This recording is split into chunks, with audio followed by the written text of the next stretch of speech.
Hey, everybody. Y'all, we had to do something a little different this time. We had to do something a little different this time. I switched over from StreamYard to EV Mux. And last week, EV Mux was not trying to cooperate with your girl. And then today I just tried to get on once again. I just tried to get on once again with EV Mux, and it still ain't working out. I'm sure it's a user operator error. I'm pretty sure that that's what's happening. So until it is fixed, I'm just gonna go live the old fashioned way, directly with YouTube. I ain't got no fancy nothing for you. And unfortunately, like I don't even think I can put the comments up on the screen, which I know you all like, but you know what? We are here. I can still see the comments if you're on YouTube. I can still see the comments down here in the chat. Let me say hi, everyone. I'm here. You can see the chat, and I can see it. Hello, good morning. She said, "We see you, good sunshine." Yeah, well, I had to go the old-fashioned way. Had to go directly through YouTube, but it's okay. It's all right. I got my good old coffee here. My mom tells me that I'm drinking out of a bowl. This is not a bowl. It's just an extremely huge Java mug. That's what I call it. It's not a bowl. Okay. Bowls don't have handles. Okay. Anyways, listen, I'm really excited about today, what I'm talking to you about today. So for those of you who know, I'm here in Cebu City in the Philippines. And I've been here since June. Actually, I've been here since June. I came here to move here, to live here. Because I've had some really amazing things happening in my life. And so I came here to move to this city. And I think it was maybe 2 or 3 weeks ago, I shared with you how the Lord was saying, you keep Jonah in out here. Now, I done told you already. I want you back in the States for a time. Yet you out here trying to run around and go to other countries and stuff. And so I finally yielded and submitted to the Lord. And I'm like, okay, all right, fine. I'm gonna go back to the States. So I'm in preparation and transition to go back to the States. Y'all, I have seen like 3 or 4 cobwebs this morning. I don't know what is going on and why spiders and stuff want to be all over the place, but I'm not a fan. I'm not a fan. I'm sorry. This is what happens when it's live and not pre-recorded. This is what happens when it's live and not pre-recorded. God, where's my broom? Okay, let me focus. I got to take care of it. It's like right there. It's going to bother me. Okay. Oh. And y'all, this is probably the nicest Airbnb that I've stayed in since I've been actually it is. It's the nicest Airbnb I've stayed in since I've been in the Philippines, since I've been in Cebu. But listen, I was gone for a whole 20 hours yesterday. 20 hours yesterday. And I come back and we got spider webs in different places. But anyway, let me focus. Okay. So I've been here and I told you all that I'm going back to the States. I'm making my way back to the States. My goal is to be there definitely by my favorite holiday, by Christmas. And so, so the thing is, because my mindset was to come and settle here in the Philippines, to come and live here in the Philippines for at least 3 years. That was my mindset. When I first got here, I wasn't trying to explore. I wasn't trying to go visit the place. I'm like, oh, I got some years. I got some time before doing that. Well, technically I don't, because I'm getting ready to leave. And so one of the things, the enemy comes and really tries to mess with your minds. He's like, oh, well, all the money that you wasted on, getting this or doing that. You could have did that exploring or going here and going there. And he does those things to make you not just have regret, but to make you feel remorseful. Like it goes deeper than regret, right? And then also to, okay, it's there. Also to also just make you, have all the shoulda, coulda, wouldas. Man, I should have did this. Man, I wish I would have. And that does not contribute to a more abundant life. What that contributes to is peace being taken away from you. If you think about it, okay, if you think about it, in the Bible, it tells it tells us the differences between Jesus and the enemy. Okay. We know that the enemy comes to steal, kill, and destroy, but it says that Christ Christ came that we might have life and have it more abundantly. So when we're talking about coming, okay, when we're talking about coming, we have a big contrast in what the enemy comes to do and what Christ comes to do. The enemy comes to steal, kill, and destroy. Christ comes that we might have life. And I think it's so interesting that the two the two things that are like life and death are also apparent here. Christ comes to give us life. The enemy comes to kill us, which is death, right? And so today I'm talking to you just from my heart about living, how to live an abundant life and scarcity. A lot of people think that in order to live an abundant life, you have to have abundant resources. You have to have abundant money. You have to have like an abundance of a lot of these things. And honestly, you have to have the right mindset.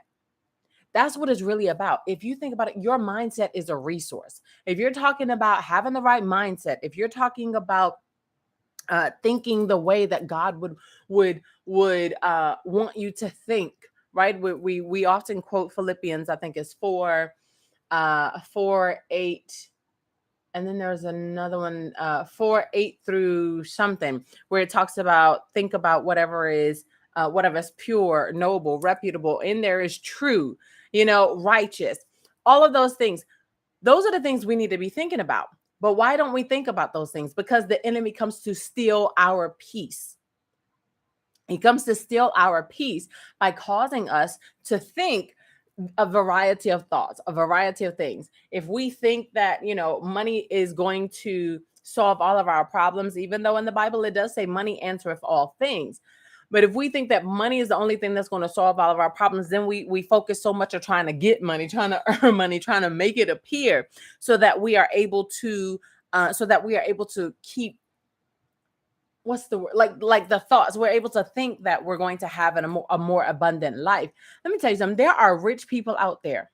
There are, billionaires and millionaires and thousandaires, let's say it like that. There are really, really wealthy people who are miserable in their lives. They have an abundance, but they don't have an abundant life.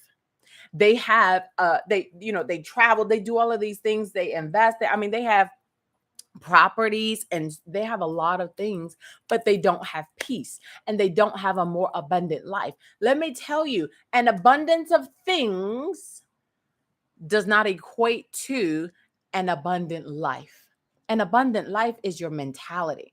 An abundant life is having the fruit of the Spirit, especially for us as Christian believers, kingdom believers. Having an abundant life is operating in the fruit of the Spirit. Having an abundant life is when we know that, according to Romans 8:28, all things work together for the good, then we try to find ways to maximize that good. How can I maximize good today? I may not be feeling like I'm, like I'm good because of the abundance that I don't see, because of the scarcity that I'm living in. But what can I do in scarcity that will make me see abundance? Set your mind on the right things, y'all. I am too easily distracted. Okay, set your mind on the right things, right? When we're talking about having an abundant life or living an abundant life. So I told you that I was waiting. I was like, oh, I got some time to go and explore this, explore the city, explore the country. Like, I have time. And then it was like, oh my God, I don't have time. What am I going to do? And I prayed to the Lord. I had plans and everything set up, and those plans fell through, which was quite disappointing last Friday. But I have learned one measure that I use to gauge if I'm supposed to do something or not, or if I should follow through with something, is the level of peace I have with it. I'm going to tell you, last Friday, My the plans that I had made with somebody else, they fell through. This person started changing plans without considering my schedule, without asking me or anything like that. And I'm telling you, I sat on the bed and I said, Lord, what do I do? This is literally, I said, Lord, what do I do? I told my mom about this. I said, I have no peace right now. Like all of this stuff, I'm like, I feel rushed. I feel like, and then it's just, I just had a really bad feeling. I'm like, I don't think no, I'm not gonna, no, I'm just gonna stay here. And as I was sitting in my bed, I said, God, I really, I know that I wasn't supposed to continue on. Once all the plans changed, I said, because it seemed like if that was going to happen, then the weekend was going to be basically outside of my control and just a mess. And I didn't want to be around a whole lot of people either. And so I said, well, Lord, what do I do? Because I'm getting ready to leave and I want to at least experience something about this beautiful island. And so I went to do a little bit of searching in some of the expat community groups, and I found something. I was like, oh, okay. So I just inquired about it.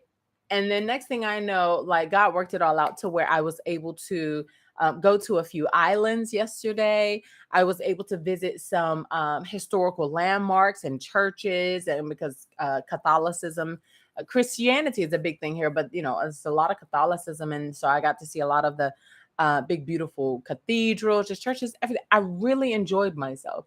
I was exhausted. I was tired, but I fully enjoyed myself. And while I was writing, because it was a long commute. Okay, I guess you can't even really call it a commute because it was long. Okay, it was like it was a 4-hour ride from here to the island that we were going to.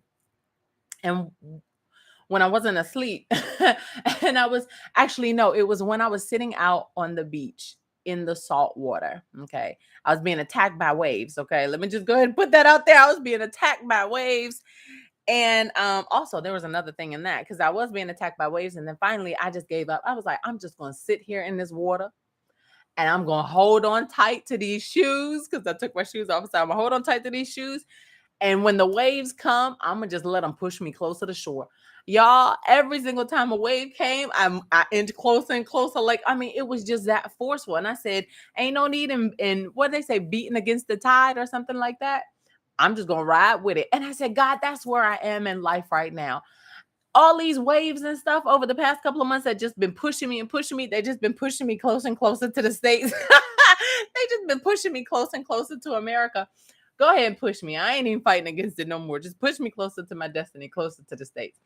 But as I was sitting out there, I said, God, how, this is definitely, it's been a scarce season for me. It's been a scarce season for me. And I'm like, for months or even for weeks, I have been allowing the fear of scarcity, actually, seeing the scarcity, living in the scarcity, to keep me from living a more abundant life, because I've been stressed. There have been days when I have been depressed. There has been, I mean, if we're going to, now y'all know I'm always going to keep it real with you.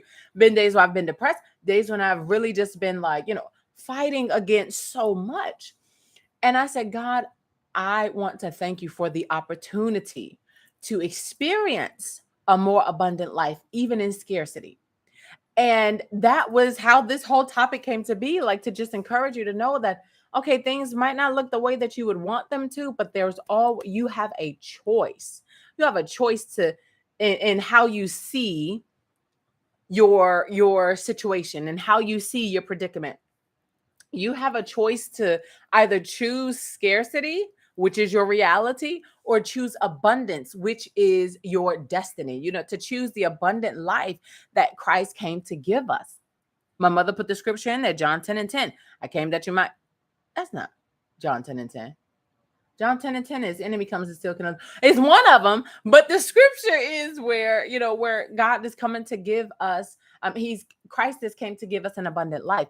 What you do with your portion determines your abundance.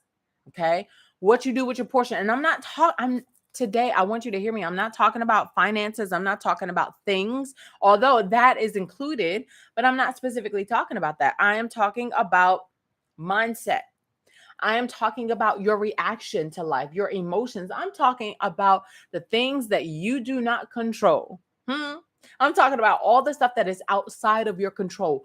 What you do with what you see, that has an impact. And so I'm just telling you, I said, God, I am going to continue to live an abundant life in spite of scarcity. That means I get to choose joy. And one thing I have noticed, and I don't know if this is something that you all have noticed with you, but one thing I have noticed is that when I shift my mindset from being upset or being, disheartened, heartbroken, whatever, when I shift my mindset from those things and I begin to focus on what is afforded to me, what I do have available to me, it starts to create this like chain reaction of gratitude.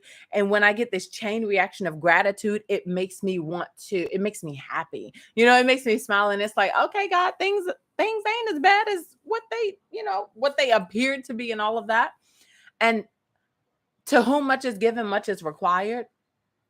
So when there's a big destiny ahead of you, when there is a great call of God, like in front of you and ahead of you, please understand that there are great challenges that you will experience too.